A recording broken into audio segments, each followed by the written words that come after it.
প্রশ্ন করেছেন, আসসালামু আলাইকুম। ওয়ালাইকুম আসসালাম রহমতুল্লাহ। শেখ, এক বোনের প্রশ্ন, সে 5 ওয়াক্ত নামাজ পড়ে, নফল রোজাও করে, কিন্তু টিভি প্রোগ্রাম বা সিনেমা দেখা হতে বিরত হতে পারে না।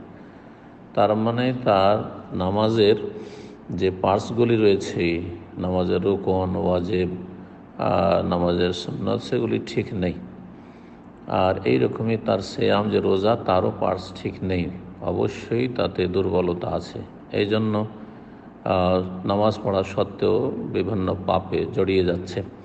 সে গীবতের পাপে অথবা টিভি দেখার পাবে। আর টিভিতে যদি খারাপ প্রোগ্রাম থাকে, শুধু খবর ছাড়া আর সব খবরটাও মহিলার কাছ থেকে মহিলারা শুনতে পারে, কিন্তু পুরুষের খবর না, পুরুষ ব্যক্তি মহিলার কাছ থেকে শুনবে না।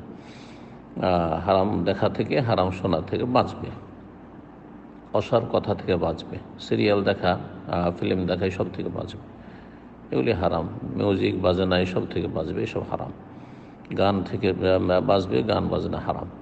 তো যাই হোক, নামাজ পড়ে, নফল রোজাও রাখে মাশাআল্লাহ, তার সাথে টিভি দেখে এবং গীবতও করে ফেলে।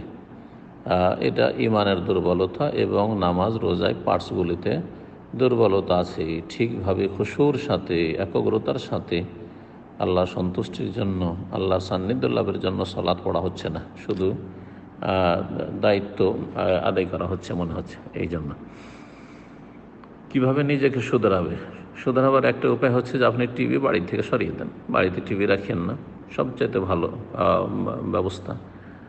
এবং গীবতের ক্ষেত্রে আপনি প্রতিজ্ঞা করেন, গুনাহের ক্ষেত্রে গুনাহ থেকে বাঁচার জন্য প্রতিজ্ঞা করতে হবে যে আমি কারো গীবত করব না। যদি সংশোধন করি সামনে বলার চেষ্টা করব। জি, তবে যেই দোষ ত্রুটির কারণে অন্যরা ক্ষতিগ্রস্ত হওয়ার আশঙ্কা আছে, তখন সতর্ক সাবধান করার জন্য বলা যাবে। ইমান মজবুত করতে করণীয়, ইমান মজবুত করতে করণীয় যতগুলি ভালো আমল রয়েছে, ফরজ নফল, সেগুলি করার চেষ্টা করতে হবে এবং হারাম নাজায়েজ থেকে বাঁচতে হবে। শুধু আপনার পজিটিভ আছে, নামাজ পড়ছেন, হ্যাঁ, নফল রোজাও রাখছেন, পজিটিভ আছে, কিন্তু আপনার নেগেটিভে, হারাম থেকে বাঁচতে হবে, টিভি দেখা থেকে বাঁচতে হবে, সিনেমা দেখা থেকে বাঁচতে হবে, আপনার গীবত থেকে বাঁচতে হবে। নেগেটিভ নেই, পজিটিভ নেগেটিভ দুটো না থাকলে জান্নাতে যাওয়া সহজ হবে না, আযাবের সম্মুখীন হইতে হবে। আল্লাহকে ভয় করুন।